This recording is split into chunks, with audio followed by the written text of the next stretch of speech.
안녕하세요. 성근인의 농장입니다. 자, 오늘은 10월 9일인데요. 이제 마늘을 이제 놓으려고, 어제부터 쪽분리를 하고 있는데, 자, 제가 지금 보시면 이제 마늘 있잖아요. 이거 건조해 놓은 거를 지금 한 500개면 5점이잖아요. 500개 정도를 이제 가지고 와서 이렇게 쪽분리를 했는데, 자, 보시면, 뭐, 이게 고른 거 있잖아요. 이게 약간 좀 색깔이 노랗게 변하는 거. 그 다음에 이제 멀쩡한 거.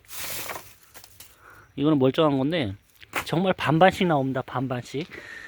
보니까 이제 이게 재래시장에 유통되는 마늘들은 보통 이제 대량으로 마늘 재배하시는 분들 있잖아요. 그분들은 이제 창고가 있어요. 급배기 장치가 있는, 환기 장치가 잘 되어 있는 그런 창고에다가 이제 저장을 해놓고 이렇게 유통을 시키는 거거든요. 근데 이제 저 같은 경우는 이제 먹거리로 하는 거라 이런 그냥 농가에서는 그런 장치를 해놓을 수가 없기 때문에 그냥 바깥에다가 그냥 걸어놔요. 이게 그냥 통풍이 잘 되고 그늘진 곳 이런 데다가 걸어 놓는데도 불구하고 이 장마 기간 있잖아요. 저희 나라는. 근데 올해 같은 경우는 이제 장마 기간이 워낙 길다 보니까 이게 마늘 같은 경우는 말 그대로 생물하고 똑같은 거잖아요. 그래서 이게 습에 굉장히 약합니다. 그래서 장마가 긴 해에는 보니까 이렇게 썩거나 그 다음에 이렇게 곱는 거죠. 말 그대로 고른 거 색깔이 좀 변색되고 이런 게 좀 많이 나오더라고요. 근데 저 같은 경우는 뭐 판매하는 게 아니고 그냥 뭐 집에서 먹는 거라 먹고 그 다음에 씨마늘로 이용하고 이런 거라 뭐 이건 어쩔 수가 없는 것 같아요. 그렇다고 뭐 창고를 마늘 저장 이거 뭐 끼케야 뭐 30점 나오는데 그거 저장하자고 뭐 창고를 지을 수 있는 것도 아니고 그래서 그냥 말 그대로 되는 대로 그냥 하고 있습니다. 그래도 이제 먹거리는 충분히 나오니까 괜찮은 것 같아요. 그래서 오늘서부터 이제 마늘을 놓을 거거든요. 오늘이 이제 10월 9일이니까 다 이제 이번 주는 제가 이제 야간이라 오전에 이제 마늘을 놓을 생각입니다. 그래서 지금서부터 이제 마늘을 놓을 생각인데, 자, 마늘밭으로 한번 가서 마늘을 어떻게 놔야 되는지 한번 설명드리도록 하겠습니다. 자, 이제 제가 지금 마늘을 놓으려고 뒷밭으로 이동을 했습니다. 어제 이제 마늘밭을 다 만들어 놨거든요. 자, 보시면 이제 관리기 한번 보여드릴게요. 자, 관리기를 이렇게 보시면 관리기의 기능이 굉장히 작업기가 굉장히 여러 가지가 있습니다. 그래서 어 두둑을 만들 수도 있고 그 다음에 비닐 피복도 할 수 있고 그 다음에 이제 구글기라 그래서 이게 지금 헛골이 보이시죠? 이 헛골로 이렇게 쭉 따라가면서 막 양쪽으로 막 흙을 퍼 올리는 기능이 있어요. 그래서 지금 두둑을 이렇게 한 1m 이랑 그 넓이를 한 1m 간격 1m에서 뭐 한 1.2m 이 정도 이렇게 해서 크기로 해서 이렇게 6골을 이렇게 만들어 놨습니다. 그래서 한 골, 5골은 이제 마늘을 심고 그 다음에 요 한 골은 이제 양파를 심을 생각입니다.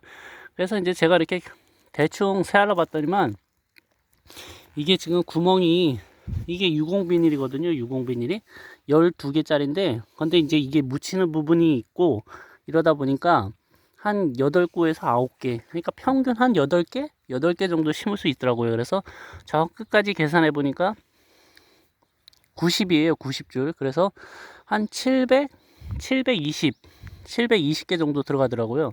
그래서 5골 하면 한 3,500개. 그러니까 3,500개의 알이 필요한 거죠. 그러면 이제 3,500개 나중에 이제 수확하면 한 30접에서 35접. 자라다가 뭐 이렇게 저거되는 게 있으니까 죽는 경우도 있고 이러다 보면 감안하면 한 30접? 저는 이제 해마다 한 30접 정도 이렇게 예상하고서 이 마늘을 파종을 합니다. 그래서,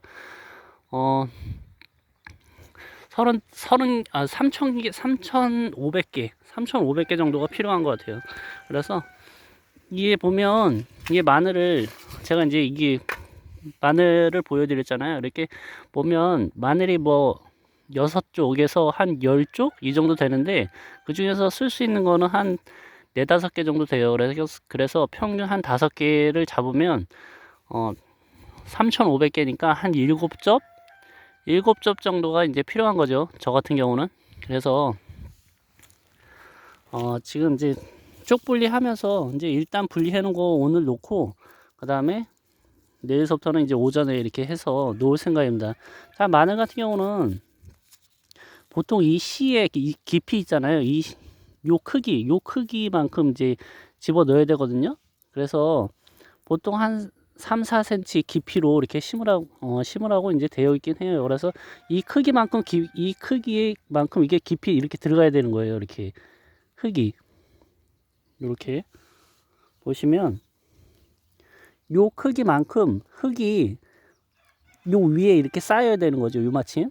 그래서 요게 한 뭐 1, 2cm 정도밖에 안 되겠죠. 그래서 보통 한 3, 4cm, 3, 4cm 이렇게 깊이로 이렇게 찔러 넣어주면 됩니다. 근데 너무 얇게 요 위에가 이렇게 보이게 이렇게 심으시잖아요. 그러면 나중에 이게 튀어 올라와요. 이게 뿌리를 내리면서 말 그대로 반작용이죠. 밑으로 내려가는 힘과 위로 올라오는 반발력이 있기 때문에 뿌리를 내리면서 이렇게 튀어 올라오는 경우가 있습니다. 그래서 약간 좀 요 크기만큼 깊이 이렇게 심으시면 되겠습니다.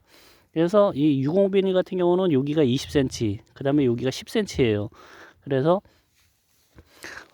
마늘 재배할 때는 이제 유공비닐을 제일 많이 쓰거든요. 근데 이게 제일 나은 것 같아요. 이제 저도 뭐 몇 년 전까지는 그냥 노지에다 그냥 구멍 뚫어서 그냥 심은 다음에 하얀 비닐이 씌운 적도 있는데, 근데 유공 비닐이가 이제 제일 편한 것 같아요. 그래서 이렇게 심은 다음에 나중에 이제 저 같은 경우는 이제 콩농사를 지기 때문에 콩깍지로 보온을 하든가 아니면 뭐 부직포로 하든가 이렇게 하면 되니까 뭐 크게 보온에는 뭐 신경 안 쓰셔도 될 것 같습니다. 자, 오늘은 이제 마늘을 오늘서부터 이제 놓는다는 거. 지금 마늘 놓는 시즌이에요. 그래서 10월 중순까지는 이제 괜찮을 것 같은데, 보통 이제 마늘 대농하시는 분들 보니까 9월 중순에서 10월 10일, 15일 그 정도까지 이제 완전히 다 이제 마무리 하시더라고요. 그래서 저도 올해 같은 경우는 굉장히 이제 빨리 서둘러서 한 거예요. 해마다 10월 한 30일쯤에 났거든요. 근데 이게 좀 약간 좀 따뜻할 때 놓는 거랑 그 다음에 이제 너무 추울 때 놓는 거랑 이게 뿌리 활착에 아무래도 영향을 미치겠죠. 그래서 저도 올해 같은 경우는 좀 빨리빨리 이렇게 좀 서둘러서 하고 있습니다. 자, 이제 마지막 연휴인데 오늘이 마지막 날이네요. 아무튼 늘 즐겁고 행복하게 사셨으면 좋겠습니다. 자, 늘 행복하시고 건강하시고 구독과 좋아요 부탁드리겠습니다. 감사합니다.